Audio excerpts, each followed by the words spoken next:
You guys really need some coffee. Come on, let's wake up. Here we are at the brunch. This is how every day of my life starts, just so you know. All right, good morning, everybody. Is everybody having a nice weekend? Oh my God. Me too. And listen, if you've read any of the left-leaning media today, you'll know that dozens and dozens of people showed up this weekend. I saw that. Even There were at least like 14. It was amazing. Good morning. All right, so I want to let you all know a couple of things. Actually, Tanya, can I talk to you very quickly? I'm not going to shout. She's such a sweet kid. Okay. So here's the situation. There was this gentleman wandering around in the lobby, and he looked like he was like a homeless person. He was like, "Can I get up and speak?" And I was like, "Sure, okay." Just kidding. Dinesh D'Souza's here.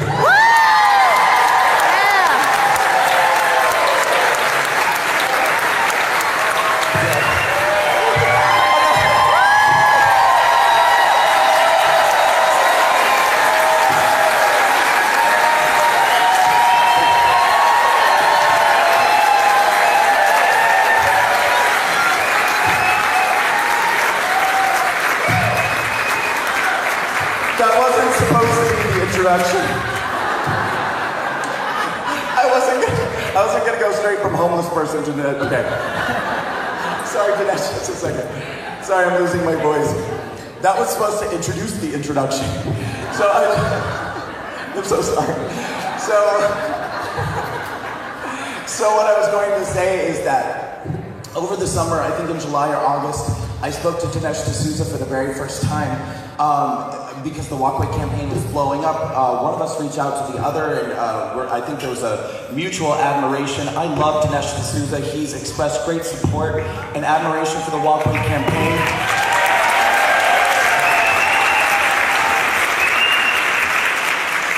And over the summer, he released what I believe is his fourth movie, Death of a Nation.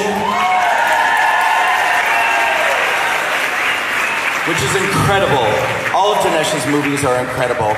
And I think Dinesh has been a key player and will continue to be a key player in red-pilling people across the nation for years to come.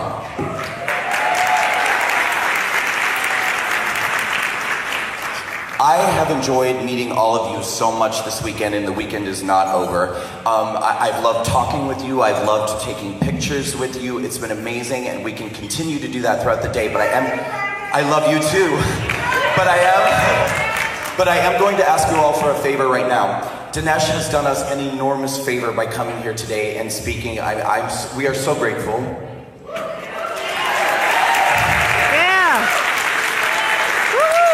But part of this enormous favor that he's done for us is this man is so busy. He is on such a tight schedule, and the moment he gets done speaking, he has to get on a plane and go somewhere else to do another engagement. I know, but please respect the fact that his schedule is very tight today. After he speaks, he really does have to leave. I'm so sorry. So if you'd like pictures of Dinesh, please take pictures while he's speaking, and just enjoy this wonderful, amazing man and his wife, Debbie. Debbie, can you stand?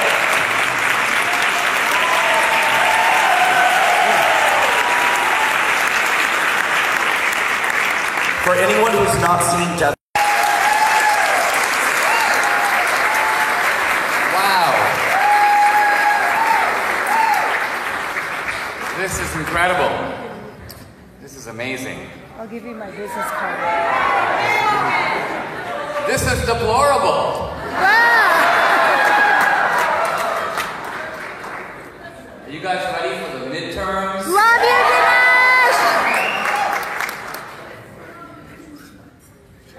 We've got to make sure that we cause just as much consternation on the faces of the media that they had in November 2016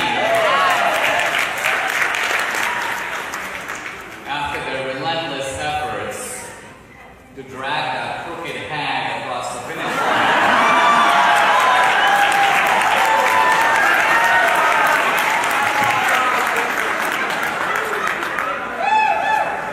I'm really thrilled to be here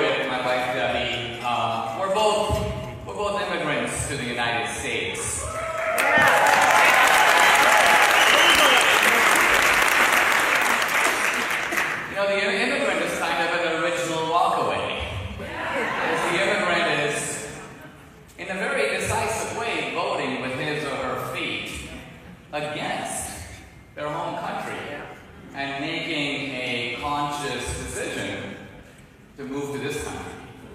And why would we do that if we didn't think that this country was better? And for me, the promise of America has been far more than the promise of opportunity or success. It does offer that. In fact, I've got an acquaintance in Bombay, India, who has been trying to emigrate to the United States, well, for a decade now, and the poor guy hasn't been able to get a visa.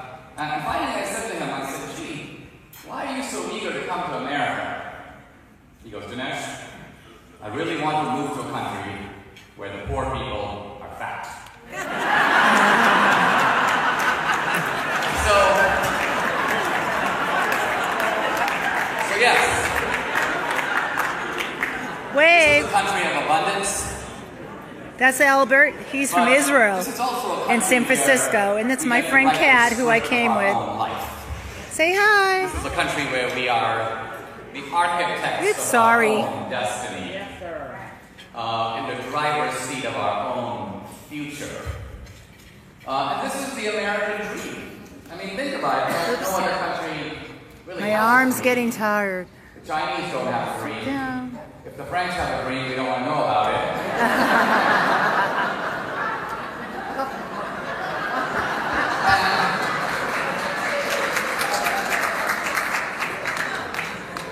And this dream is imperiled today. What are you walking away from? You're walking away from the party of the plantation. The plantation.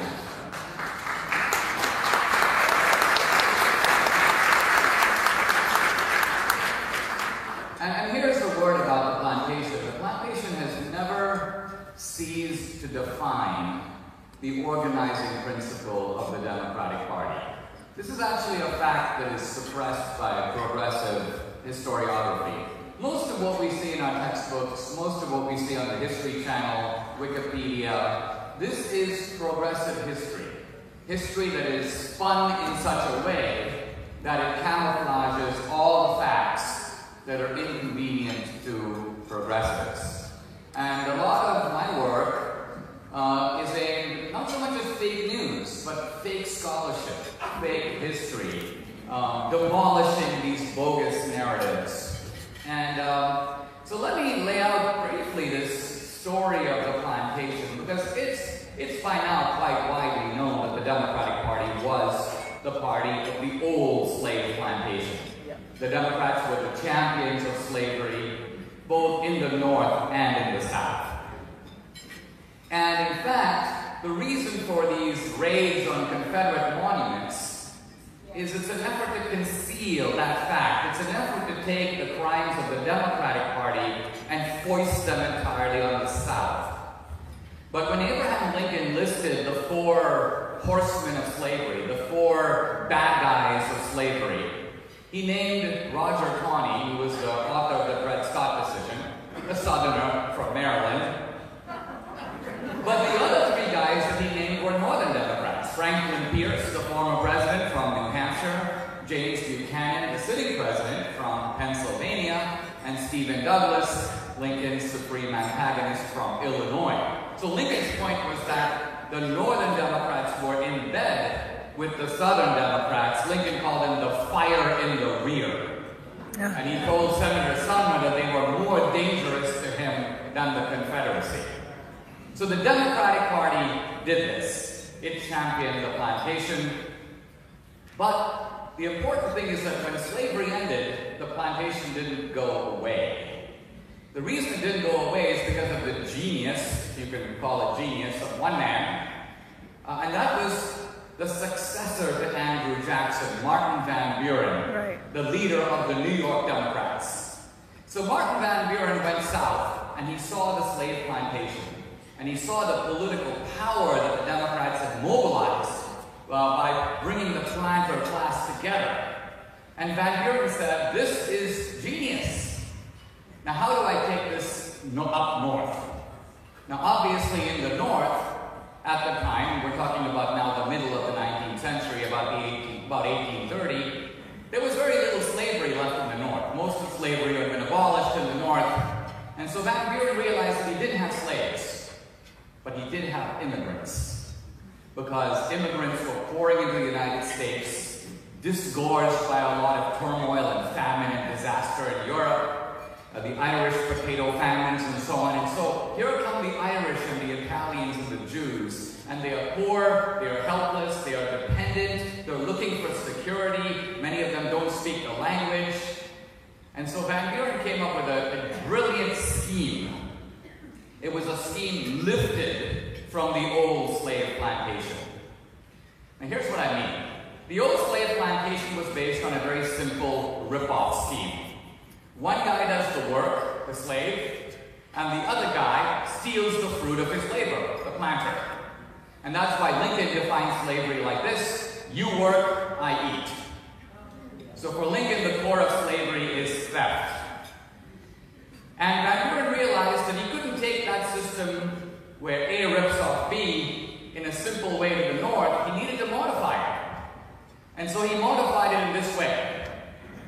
A makes a deal with B to rip off C. So the Democratic bosses would go to the immigrants who were destitute and helpless and say, listen, we got a deal for you. And in fact, this deal will cost you absolutely nothing. Only your vote. If you vote for us, that will put us in power. Once we get in power, we will loot the treasury. Once we loot the treasury, this part was downplayed, we'll keep most of it for ourselves, but we'll give some crumbs to you. You'll get a flask of whiskey, or you'll get a reference for a job or a temporary apartment. And so the immigrants were recruited as unwitting conspirators in a scheme to rip off C, which is of course the taxpayer, who knows nothing about the scheme at all. And this is really important because this part of the Democratic Party's organizing principle has lasted to the present. So the Democrats don't have a slave plantation now, but they do have ethnic plantations, and they are organized around ethnic lines. Notice that when it comes to blacks or Hispanics, the Democrats don't want to compete for their votes individually. They don't want to convince each guy, this is why you got to vote for me. They want to organize these groups ethnically and create dependency. And today, of course, we have black ghettos, where we have Latino barrios, we have Native American reservations. And what I find really interesting is that all the features of the old slave plantation are still with us today. The historian Kenneth Stamp, in his great work called The Peculiar Institution, he says these are the 5 features of the slave plantation. 1, dilapidated housing, called slave quarters. 2, broken families. In no slave state are slave marriages legal. You can sell off the kids so the families are in disarray. 3, a high degree of violence needed to hold the place together. Slavery is based on force. You need overseers, you need whips, you need fences, you need dogs. That's the violence. 4, no one gets ahead. No proper schooling, no advancement. You end up in life just where you started. And 5, a pervasive atmosphere of nihilism and despair. Well, this is what you find now, not just in Oakland or Detroit. You see it in the barrios of South Texas, where Debbie grew up. You see it in Los Angeles. You see it on the Pine Ridge Native American Reservation in South Dakota. This is the full creation of the Democratic Party, which rules like a one-party state in these places, and they never change. They never improve. And the reason they never improve is because the Democrats want this dependency. It sustains the political hegemony, domination over the plantation. Now, whenever you lay this stuff out, someone is bound to jump up and down and say, but wait a minute. Didn't the 2 parties switch sides?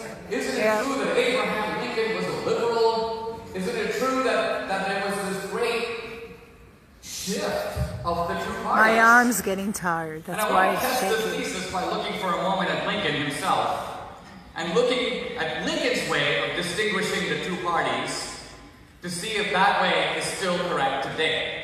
So as I mentioned earlier, when Lincoln defined slavery, he said slavery is you work and I eat.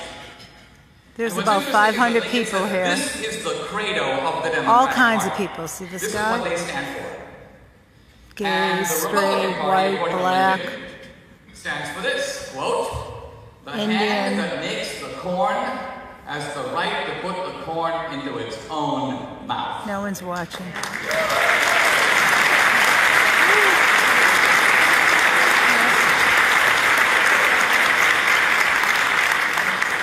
So in other words, people have the right to keep the fruit of their labor.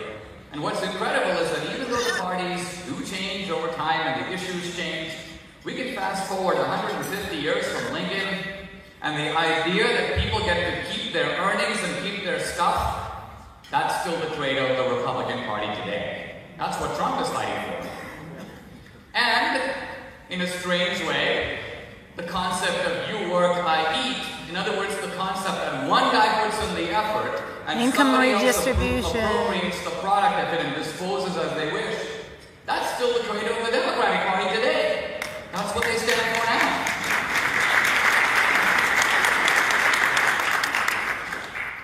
Now, I think the reason our political fight is so crazy is because this is not a straight fight between us against them.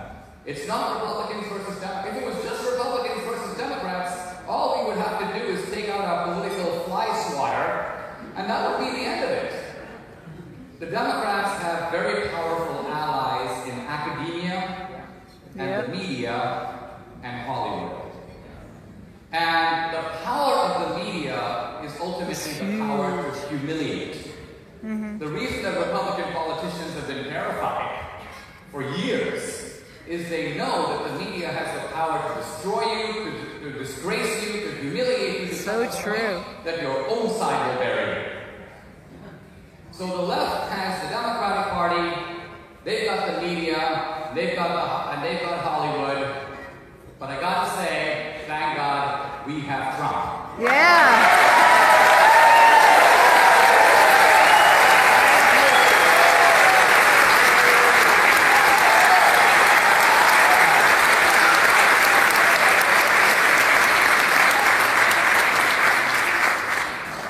And what this guy is doing is really what Lincoln had to do in 1860, which is stiffen the spine of the Republican Party. And he's done it. He's doing it. I mean, the interesting thing here is not to watch Ted Cruz, but to watch people like Susan Collins or Mitch McConnell.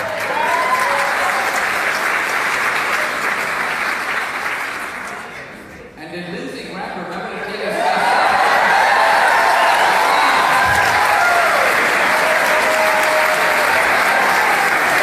That's YJ. And he's from Atlanta. That black guy. Reagan, I'm a creature of the Reagan Revolution. You might say that Debbie and I were sort of Reagan walkaways. But Reagan was a man of priorities. He typically would say, all right, can't change the world in 30 ways, we can change the world in maybe 2 ways. Let's focus on the Right. Soviet Empire, let's focus on stagflation. And that's about it. The rest of it, you kind of have to let it go. What I find remarkable about Trump, He's doing it all. on every front. Yeah.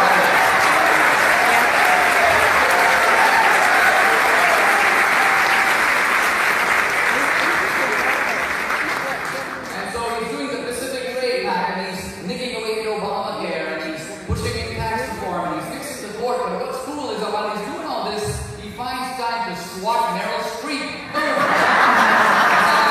Saturday Night Live, they on CNN. Debbie and I were at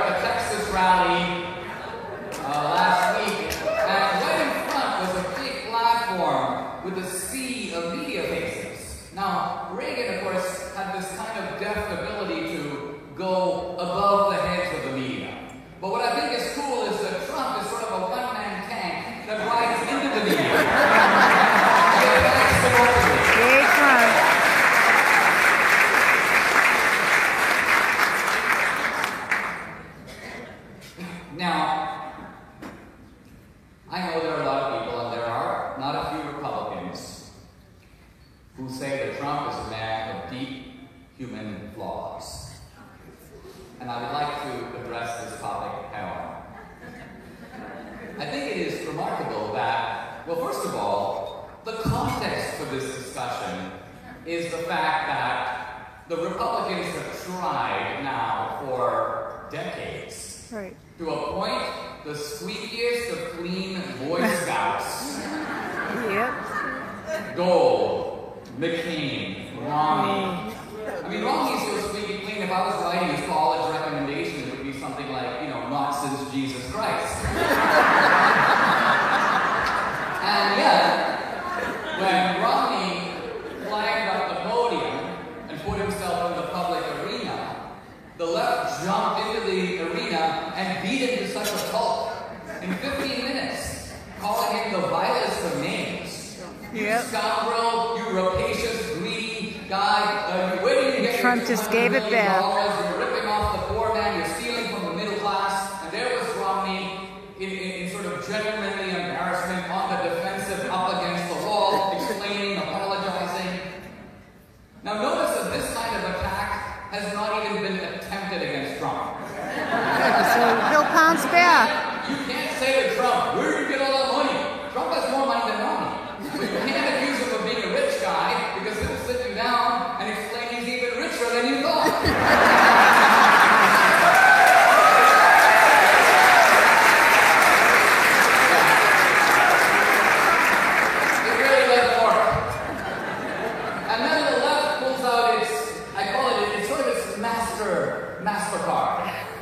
And this card is essentially, you have people who live the most sick and depraved and ruthless lives who realize that they can get the Republicans on the issue of hypocrisy. If they can find a Republican who's flawed at all, they know that because the Republicans are the party of decency, if they can push this guy out forward, the Republicans themselves will pull out their long knives and kill him. And that was the whole point of Stormy Daniels. Sort of like, hey, Mr. Trump, what do you think of this? Stormy Daniels. And here's Trump. What else you got?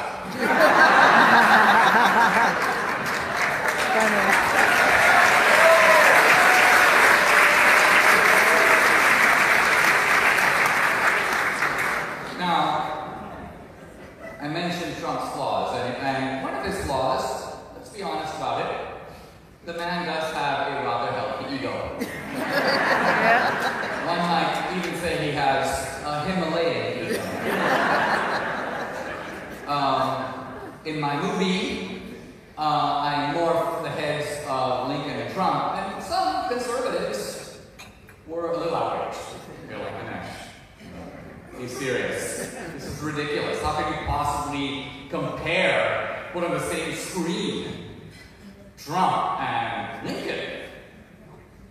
Interestingly, I think that this outrage was somewhat shared by Trump, but from the other direction. Ganesh, come on, man. Lincoln was okay, but seriously?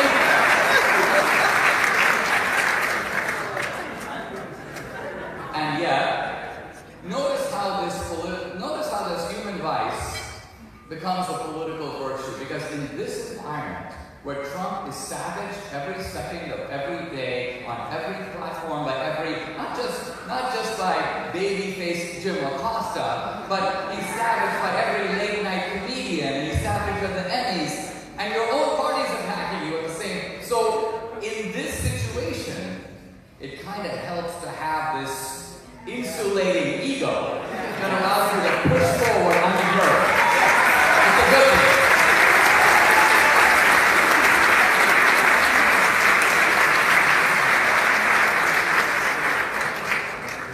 And here's another one of Trump's noted vices. If someone attacks him, no matter how picayune or irrelevant or out there, he has an emotional need to attack them back. He totally has to do it. He can't resist. Now, admittedly, this is not a lesson that we try to impart to our children. We try to convince them to have self-control, restraint, pick your battles. And yet, again, This undeniable human vice is, in this transformed and abnormal situation, a virtue, because with all the wimps and invertebrates that Republicans have on our side, we can certainly use the guy who knows how to fight back.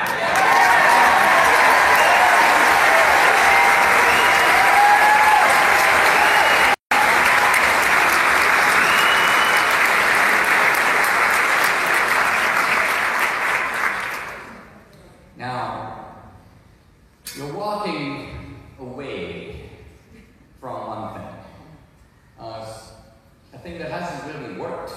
A thing that has actually bared its ugly face. Shown ultimately it's the party of corruption and theft. But what are we walking to? What are the principles we are embracing? Which is another way of asking, what does it mean to be a conservative today? And what do we say to the so-called never Trump people? I mean, we don't have to say a whole lot to them. Normally, ridicule will do. but in kind of moments, it's good to have something to say. What they say to them is, hey, what happened to the Reagan era of gentlemen's politics? Why can't we have that? Down the We're toilet. fighting for that kinder, gentler America. And quite honestly, that's something I want too. But it's the greatest of foolishness not to recognize that we don't live in that America now. Right. And Trump didn't create that situation, it created him.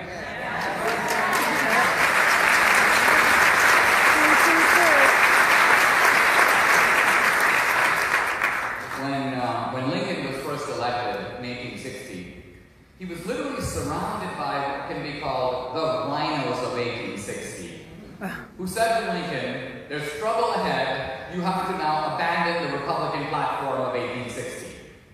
And Lincoln was like, what do you mean? And they were like, the Republican Party has campaigned on stopping the spread of slavery.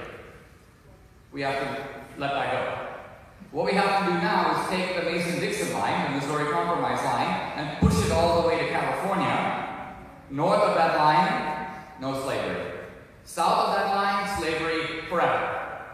This was called the Crittenden Compromise, and it was presented as a proposal to avert the Civil War. And had Lincoln agreed to it, there probably would not have been a Civil War, but slavery would have been embedded in the United States forever. Yep. In fact, Lincoln refused to go along. And Lincoln said, in effect, I will suffer death, which is our way of saying, over my dead body.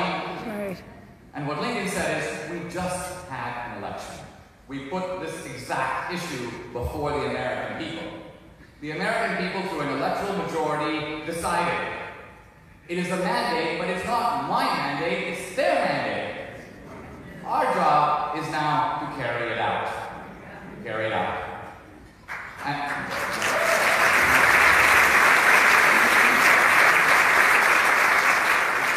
And a year or two later, when the Union Army, for the first time, deployed black soldiers, black Union soldiers, it became Confederate policy that for every black Union soldier captured, he would be immediately executed. This was not done to white soldiers who were normal prisoners of war. And when this came across Lincoln's desk, he issued an executive order that in my mind is the most severe, arguably the most barbaric on the northern side. For every black Union soldier executed by the Confederacy, one Confederate captive will be shot. Now, why would a moderate man like Lincoln issue an order of such obvious severity? The answer is that Lincoln realized that in a bad situation, if you don't do to them what they're doing to you, there's no way to make them stop. Right. No way. And that's what we're doing here. And in fact, Now you the don't want to see Confederates did this. stop, and Lincoln withdrew the order. So this is a way of saying that it is the greatest of foolishness not to recognize that the Democratic Party has become gangsterized Yes. in the past decade. It's not Jimmy Carter's party anymore. If we were awarding a prize for presidential nincompoopery, I think it still goes to Carter. the actions of the Carter administration were inept, but not malevolent. Jimmy Carter thought he was doing a great thing when he pulled the Persian rug out from under the Shah. And oops, he got Khomeini. So from the frying pan into the fire. But Carter didn't know that. He didn't anticipate it. He wasn't trying to install radical Islam in Iran. He just didn't really know what he was doing. This is not the same as Obama and Hillary. In my own little case, when I was up before the federal government, this is the Holder Justice Department, Yep. they were like, did you exceed the campaign finance law? I said, I inadvertently did. I was trying to help a college friend, but yes, I did exceed the law, and I should get the same penalty as anybody else who did the same thing. But And you then did it. they were like, not so fast. And I realized that the plot thickens. So then they go, we're going to get you for bank fraud. I go, bank fraud? They go, yeah, because you withdrew your money from the bank. And I go, Then they say, we're also going to get you for mail fraud. I go, mail fraud? They go, yeah, because you put the check in the mail. And then I realized what was going on. They were taking what I did, redescribing the same action 10 different ways, drawing on the wide federal accordion of federal statutes, which is almost interminable. They were using laws that were implemented to go after the mafia and ISIS. Laws of eavesdropping and laws, RICO statutes, laws of ways of using technicalities to get people who had committed serious crimes and couldn't be gotten for those crimes. These laws were designed to find ways to put those people off the street, and they were using these laws against me. So then I realized that essentially what we have here is a party, the Democratic Party, that doesn't view its critics as misguided. It views them as enemies. I'm totally convinced that the Obama administration could figure out a way to lock me up for 10 years. They would be positively delighted to do it. Their idea was to take me out. And they didn't take me out, but they did sort of nick me. And happily, even that little injury was undone when I got this unexpected call from the White House. The White House operator was said, hold the line for the President of the United States.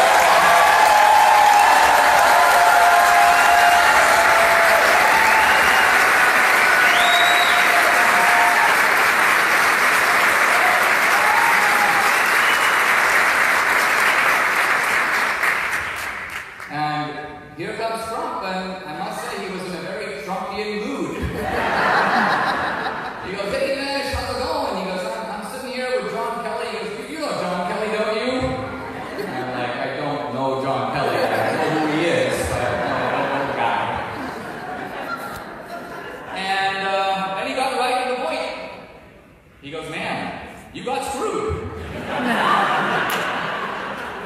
And as I heard him talk, I wasn't really listening to every word that he said because I was sort of taking in the implications of it. And while through my mind's eye was passing this great, clearing of my record and disarming the left of its ability to call me a felon and giving me my American dream back. But beyond all that, I saw the full significance was that this single act was a giant up yours to the Obama administration.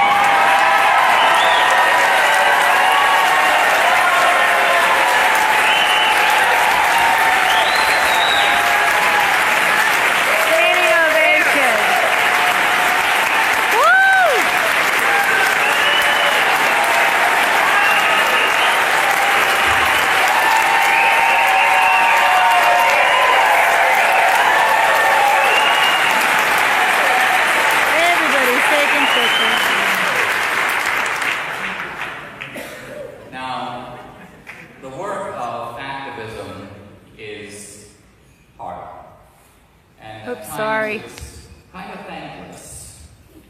There's an old Tibetan saying, after crossing the mountain, more mountains. Right. So the initial jubilation of walking Very smart man. Has to be fortified by the calm conviction that this is a big and long-term fight. In fact, there's a much larger cultural battle Yes. going on. Our children. We won't compete effectively long term if we don't break the left's virtual monopoly on elite academia, Yes. on the mainstream media. There are a lot of things that are not done on our side that make us very dependent on their side. We do very little investigative journalism, for example. There are just a handful of people on our side who are ferreting out facts. We rely on their facts. No. Not anymore. There is a deep need. There is a deep need to dig out facts. There's a deep need to compete on the cultural level. I meet so many young people who are funny and they go, gee, I'd love to be a stand-up comedian. But how do you become a stand-up comedian today on the conservative side?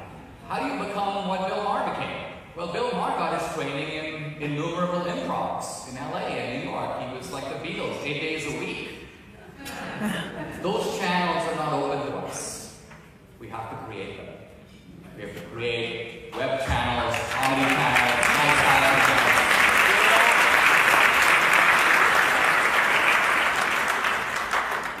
And we have to use our influence in the end to transform the whole conservative movement and the Republican Party so that we won't always have Trump. That's We're true. going to have, I'm pretty confident, Trump for 8 years. Yes.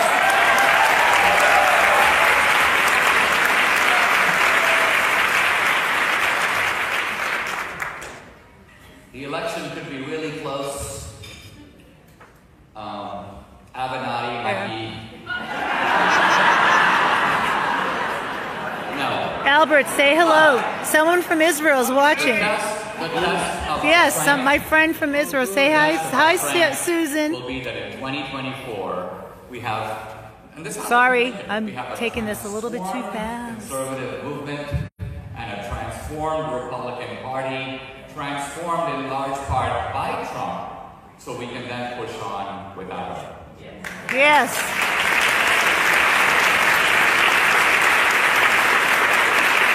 We need Trump 2.0. There's a fantastic energy in the room. I think it bodes very well for the midterms. Yes. Woo! Well read. In the beginning of the Civil War, Lincoln's military advisors said to him that the South was fired up. And Lincoln's reply, I paraphrase, was, we have to be just as fired up on our side. Yep. Which is a hard thing to do. The South was fired up automatically because Union troops would be on Southern territory. It was harder to motivate the Union soldier than the Confederate soldier. Similarly, in the midterm, we know why they're fired up. They lack power, they're angry, they're desperate, and when you combine those things with the fact that they're wild, it's a potent combination. We have to be fired up too. And let's just say, thank God for all these vicious strikes that they attempted that failed. Kavanaugh, the caravan.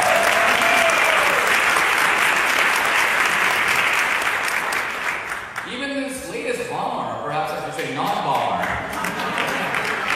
In all cases, you have a setup. And by a setup, all I mean is that this is a politically orchestrated event that is being played for political gain. The good news is we, who used to take it on the Glad chin, there's about 500 people now at getting the smart. breakfast. We're learning Yesterday to was decode about the 5,000 media, people. read between the lines, interpret what they're actually trying to say, and realize that much of what they call bad news is actually excellent news. Yep. And much of what they call good news is actually bad news that we've got to be alert for. So this decoding function, which I'm trying to extend to scholarship, when you're told a narrative, Trump is a fascist. Well, He's the not. idea that Trump is a fascist only works if fascism were on the right. And the idea that fascism is on the right long predates Trump. That idea was cooked up right after World War II. It was cooked up by a new generation of progressives who knew that fascism was on the left, but realized how politically damaging it would be if they put that into the textbooks. And so they said, let's redefine fascism. Yep. Let's move it into the right-wing column. Let's take the socialism out of National Socialism. Let's pretend that Hitler wasn't really a socialist. He didn't really campaign on a socialist platform. Let's ignore the fact that Mussolini was a lifelong socialist and a long-time Marxist. Let's suppress all that. We don't even want educated young people to know that. So this cookery of the books has been going on for a long time.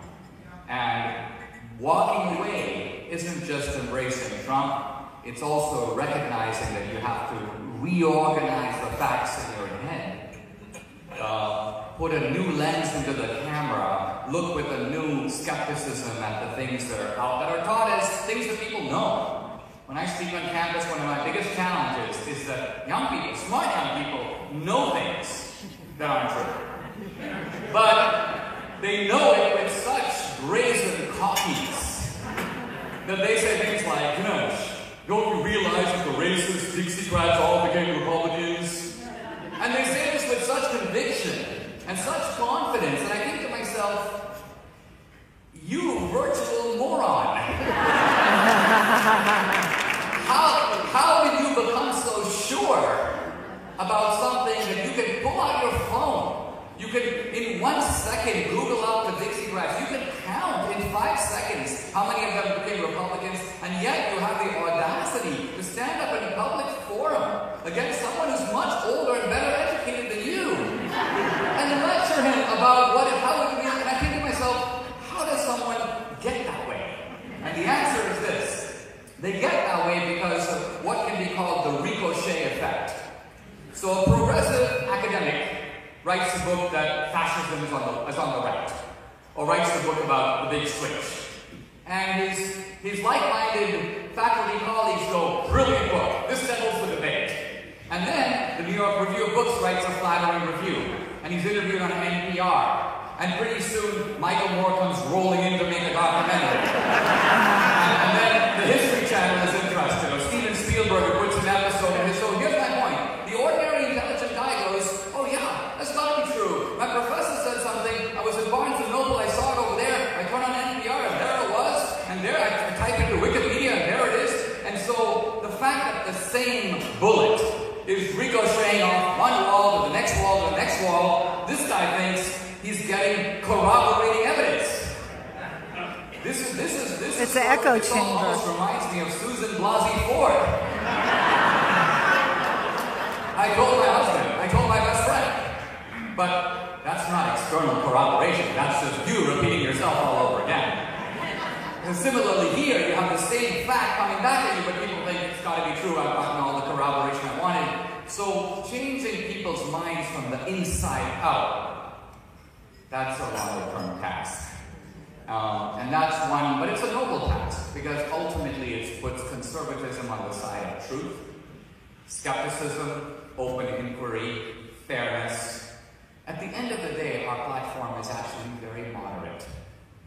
What we are conserving is nothing more than liberalism itself, the classical liberalism of the American founding.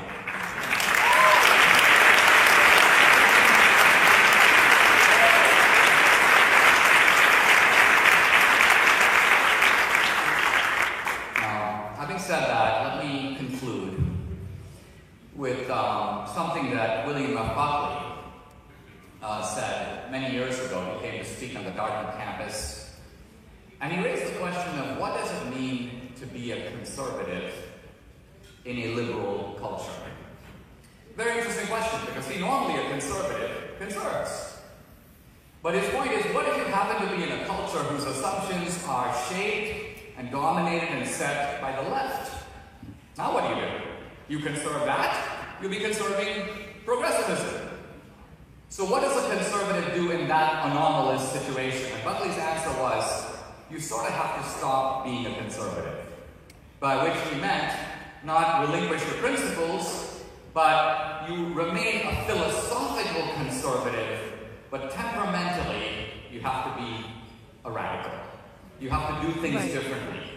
you have a reigning, entrenched set of assumptions on a campus, for example. You have to find a way to shake those. And the normal conservative temperament doesn't really work. We've tried this normal conservative temperament. Look at the court. Even before Gorsuch and Kavanaugh, the majority of nominees on the court are from our side. But we can't count on it. Now notice when the Democrats nominate someone to the court, they ask only one question. Is this person a completely reliable left-wing Democrat? Right. That's the only question they ask. They want to count with Euclidean certainty on the 4 Democratic votes, and they can. They never deviate. On our side, we have all these external criteria. We want a candidate who has a deep love of reading. We want a candidate who is dedicated to the principles of the Constitution. We want a candidate who interprets the Constitution in the light of the original intentions of the people who wrote those documents. So here we are producing this unbelievable intellectual juggling, and then what we end up with is, how's Anthony Kennedy feeling today? Yay, we got Kennedy! Whoops, we lost Roberts. So what you see is that there's a disproportionate level of ideological commitment that the two sides are bringing to this fight. And this is also true generally. Antifa's roaming the campus. And by the way, in no way am I saying that because they beat up our speakers, we should beat up their speakers. Not at all. Here's what I'm saying. We have to hold their side accountable. Yeah. Because if Antifa can drive a speaker off the campus and intimidate the audience or cause the college to cancel the event, they count that as a win. And they will keep doing it as long as it works. A couple of years ago, Condoleezza Rice was offered a graduation degree in speech at Rutgers University. There was a ruckus on the campus. No way she's setting one foot on the campus. And Condoleezza Rice, graceful, ladylike, withdrew. To which many conservatives applauded. What a beautiful display of ladylike noblesse oblige. No, not in my opinion. In my opinion, it was a disgraceful abdication. Why? Because if Condoleezza Rice can't speak on campus, no conservative will set foot on that campus ever again. If she's not acceptable, who's acceptable? And so by playing along with this disgraceful charade, you actually strengthen the other side. You convince them, wow, that's the formula. That's how we take their side out. All we have to do is create a ruckus, and those people are such wimps that they will back off. This is really why the left was surprised by Trump. They expected him to act that way, and he refused. He totally refused. So at the end of the day, I think Trump is the man of the hour.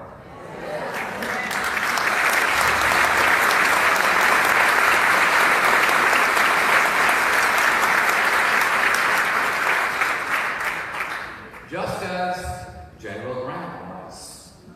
And there were people who went to Lincoln, Republicans. General Grant is an alcoholic. General Grant has low moral character. General Grant bankrupted his father's store. To which Lincoln replied, yes, but he can fight. Right. And that's the case for Trump. Yeah.